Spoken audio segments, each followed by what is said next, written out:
This is my car, a 2023 Audi A5 Sportback. I spent way too much time deciding on this car. Hopefully I can help you decide which car you should buy. In this video, we're going to cover financing, buying versus leasing, and most importantly, how to pick the car that's right for you. First off, let's talk about financing. Now, purchasing a car is usually your second largest purchase behind your home. Therefore, it's important to know how you're going to pay for your car.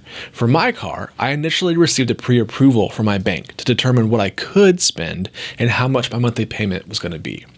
This gives you a price to shop around. And much like in our How to Buy a House video, don't look at cars you can't afford. Even if you don't end up using your bank's financing, this gives you an estimate and something to haggle the dealership with when the time comes.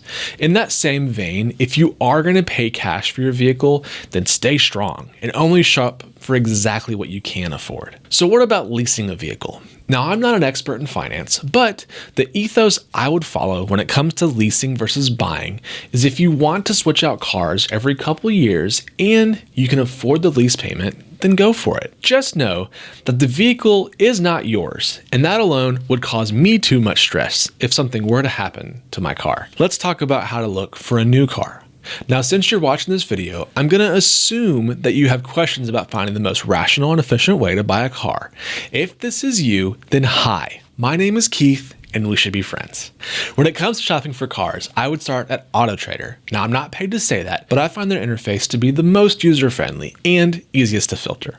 But before you go there, make a spreadsheet, start a note, grab a Post-it, and write down your non-negotiables. For me, this was Apple CarPlay, a sunroof, and a smaller vehicle. So now that I have that list, I'll go into AutoTrader and set those features and my price range. Don't you dare hit submit until your price range is entered. I'll then filter by brands that I like. This is purely personal preference and depends on your specific interests. The key here is to make your search nationwide, especially if you're being very particular. We're just trying to decide which model to buy, not the exact car you're gonna buy.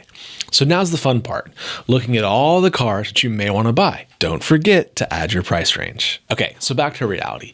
Now, I'm not going to talk to you about reliability and mileage in this video, but use your judgment and do some research on maintenance schedules and when you'll need to do some major maintenance on a vehicle you're purchasing. So once I've decided what model I want, then I'll decide the ideal place to buy that car. CarMax, Carvana, dealership, used lot.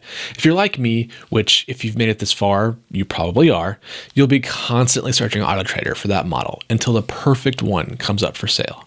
At which point, you can take your pre-approval to the dealer and go through the process. I hope this has helped you decide which car to buy and not raised more questions. If it has raised more questions, then please leave a comment and I'll see if I can get it answered in a future video. Thank you so much for watching, and please consider subscribing. And you know what?